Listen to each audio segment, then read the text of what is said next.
Hello बच्चों, welcome to my YouTube channel English by Subhash sir. English by Subhash channel पर एक बार आपका फिर से स्वागत है। और इस वीडियो में हम लोग डिस्कस करने वाले हैं प्रोनाउन चैप्टर, जो कि हमारा बहुत ही इंपॉर्टेंट चैप्टर है इंग्लिश ग्रामर का। इससे पहले वाले वीडियोस में हमने नाउन को कवर कर लिया है पूरा। नाउन, अनकाउंटेबल नाउन क्या है, काउंटेबल नाउन क्या है, नाउन जेंडर, नाउन की definition, types of noun, kind of noun, ये सारी चीज़ों को हमने कवर कर लिया और अच्छी तरीके से इन चीज़ों को हमने समझ लिया है। अब इस वीडियो में हम डिस्कस करेंगे प्रोनाउन हमारा क्या होता है, यानी कि जिसको आपने बहुत अच्छे से पढ़ रखा है सर्वनाम, जिसको हिंदी ग्रामर की एक बुक आती है हिंदी व्याकरण की, उसमें आपने पढ़ा होगा डिफिनेशन। तो वही चीज़ें यहाँ भी रहती हैं। यहाँ पे आपने प्रोनाउन की डिफिनेशन को बहुत अच्छे से सेकंड थर्ड क्लास पे लर्न किया होगा। अब इस वीडियो में हम इसको और एक्सप्लेन करके आपको बताएंगे, जो चीज़ें आपने इससे पहले पढ़ रखी हैं कहीं उससे बहुत आगे की बातें। देखिए यहाँ पे जो हमारा प्रोनाउन दिया है, इसकी हमारी डिफिनेशन क्या होती है। A noun is the name of person, place और थिंग इज कॉल्ड प्रोनाउन। यानी कि जो शब्द संज्ञा के स्थान पर प्रयोग किए जाते हैं उसे हम क्या कहते हैं, उन्हें सर्वनाम कहते हैं।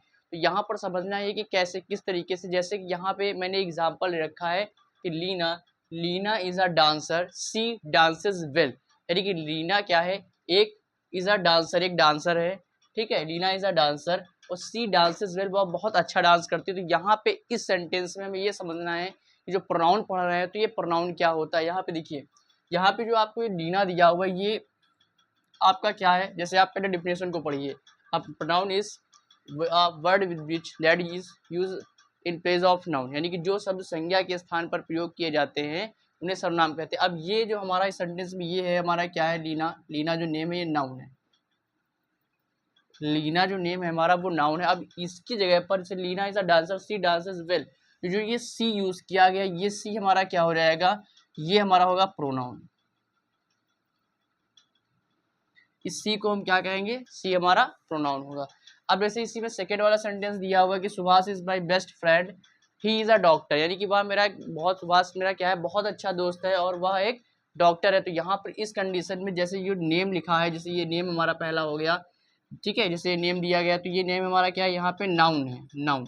अब इस नाउन को जैसे दोबारा हम रिपीट करेंगे और यहाँ पे क्या लिखेंगे, यहाँ पे ही लिखेंगे, जो कि हमारा प्रोनाउन होगा। अब मेन चीज ये आती है कि इस प्रोनाउन को ऐसे यूज क्यों किया जाता है, क्यों पढ़ते हैं, क्योंकि जो नाउन की रिपीटेशन को बचाने के लिए हम क्या करते हैं, प्रोनाउन यूज करते हैं। अब प्रोनाउन क्या होता है, जैसे आप अगर किसी के बारे में बताएंगे तो आप जैसे Leena is a dancer, Leena is very good girl, तो आप बार बार उसका नेम ऐसे नहीं लिखेंगे। तो उस कंडीशन के लिए प्रोनाउन को यूज करते हैं। तो प्रोनाउन में हम क्या यूज करते हैं, ही सी इट दे, ये सारे वर्ड इस तरीके से हम यहाँ पर यूज करते हैं। जैसे किसी के बारे में बात करेंगे तो उसका एक बार हम नाम लिखेंगे और बार बार उसके हम नाम को रिपीट नहीं करेंगे। यानी कि नाउन जो होगा पहला नेम होगा और उस नाउन की रिपीटेशन को बचाने के लिए हम प्रोनाउन का यूज करते हैं। जैसे यहाँ पे आप देख सकते हैं सेंटेंस दिया है, लीना इज अ डांसर, और लीना इज अ डांसर उसके बाद सी यूज किया गया। तो चाहते तो अगर आप यहाँ पे लीना भी लिख सकते थे, क्योंकि बात तो हम उसी के बारे में कर रहे हैं कि Leena is a dance, Leena dances well, Leena बहुत अच्छा डांस करती है। अब यहाँ पर जो ये सी है, सी, सी मीन्स क्या होता है, वह होता है।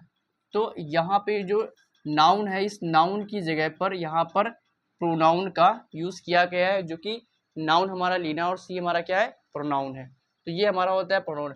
अब यहाँ पे एक और बहुत ही इंपॉर्टेंट टॉपिक है इसमें, एंटीसीडेंट। एंटीसीडेंट हमारा क्या होता है, एंटीसीडेंट को समझिए। यहाँ पे देखिए लिखा है the noun which is replace by a pronoun is now as it antecedent. Antecedent होते क्या, यानी कि जो नाउन को रिप्लेस करने का काम, जैसे noun which is replace by a pronoun.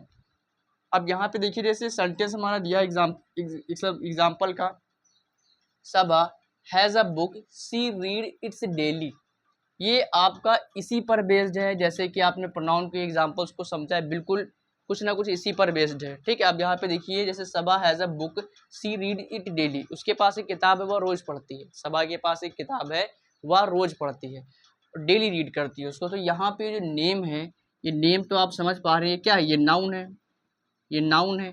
अब जब नेम ये हमारा नाउन होगा और ये हमारा सी क्या है, ये सी, सी हमारा प्रोनाउन होगा। अब यहाँ पर जो प्रोनाउन को रिप्लेस करते हैं, जैसे कि यहाँ पर ये देखिए इसकी जगह पर आपने सी लिखा है, तो यहाँ पर इस कंडीशन में जो ये नेम होगा, जो नाउन होगा, इसी नाउन को हम क्या कहेंगे, एंटीसीडेंट कहेंगे, एंटीसीडेंट कहेंगे इसको। इस नेम को हम क्या कहेंगे, एंटीसीडेंट। ये सी का एंटीसीडेंट नेम होगा। अब इसके बाद यहाँ पे देखिए जो बहुत इंपॉर्टेंट टॉपिक है, यानी कि काइंड ऑफ प्रोनाउन, जो प्रोनाउन आप पढ़ रहे हैं, प्रोनाउन की डिफिनेशन आपने पढ़ रखी है। अब उसके बाद हम इसके पार्ट्स को एक एक करके समझेंगे, क्योंकि यहाँ पे एक एक करके एक्सप्लेन करेंगे इसकी डिफिनेशन को। और ये प्रोनाउन चैप्टर जो आपका, ये पहले नाउन वगैरह से काफ़ी ज़्यादा लॉन्ग है, यानी काफ़ी ज़्यादा बड़ा चैप्टर है। इसको बहुत इंपॉर्टेंट भी है, क्योंकि जब तक ये आपको आएगा जिसके बाद तब तक आप चीज़ों को अच्छी तरीके से नहीं समझ सकते हैं। अब यहाँ पे आपको दिया हुआ है जैसे कि pronoun are different kind, let us discuss them below. अब यहाँ पर हम डिस्कस करेंगे जैसे कौन कौन से हमारे टाइप्स होते हैं। यहाँ पे आप देख सकते हैं कि पर्सनल प्रोनाउन है, पजेसिव प्रोनाउन है, डिमोन्स्ट्रेटिव प्रोनाउन है, इंट्रोगेटिव प्रोनाउन है, रिफ्लेक्सिव प्रोनाउन है, एम्फेसिस प्रोनाउन है, डिस्ट्रीब्यूटिव प्रोनाउन है, उसके बाद रेसिप्रोकल प्रोनाउन है, इंडिफिनिट प्रोनाउन है, रिलेटिव प्रोनाउन है। तो एक एक करके हम यहाँ पर इसको समझेंगे। जैसे कि हमारा सबसे पहला यहाँ पे दिया है पर्सनल प्रोनाउन क्या होता है, फिर डिस्ट्रीब्यूट प्रोनाउन क्या होता है, इंट्रोगेटिव प्रोनाउन क्या होता है और डिमोन्स्ट्रेटिव प्रोनाउन क्या होता है। इस तरीके से इसको हम समझेंगे। तो यहाँ पर जैसे मैं एक को आपको थोड़ा सा एक्सप्लेन करके बताने वाला हूँ, क्योंकि इसके अगली वीडियो में हम इसके एक्सप्लेन करके इसको समझेंगे। अब यहाँ पर जैसे आप देख सकते हैं कि जैसे आपको पजेसिव प्रोनाउन के बारे में बताया जा रहा है। डिमोन्स्ट्रेटिव प्रोनाउन की बात करते हैं, जो डिमोन्स्ट्रेटिव प्रोनाउन होता है वो डिमोन्स्ट्रेट करने के काम में आता है। जैसे डिस्ट्रीब्यूटिव प्रोनाउन होता है, तो डिस्ट्रीब्यूटिव प्रोनाउन के क्या होता है, जैसे काफ़ी ज़्यादा चीज़ें एक जगह पर रखी हुई हैं। अब काफ़ी ज़्यादा चीज़ों को एक एक करके, जब एक एक करके हमें बात करनी है, तो वहाँ पर हम डिस्ट्रीब्यूट नेचर यूज़ करते हैं, यानी कि एक एक करके बात करने के लिए हम डिस्ट्रीब्यूटिव प्रोनाउन यूज़ करते हैं। तो यहाँ पर ये हमारे 10 टाइप होते हैं प्रोनाउन के। अब इसको हम अगले वीडियो में एक एक करके एक्सप्लेन करेंगे। इस वीडियो में इतना ही, मिलते हैं अगले वीडियो में। वीडियो अगर आपको पसंद आया हो तो ज़्यादा से ज़्यादा फ्रेंड सर्कल में शेयर करें, और चैनल पर नए हो तो चैनल सब्सक्राइब करें। Thank you so for watching my video.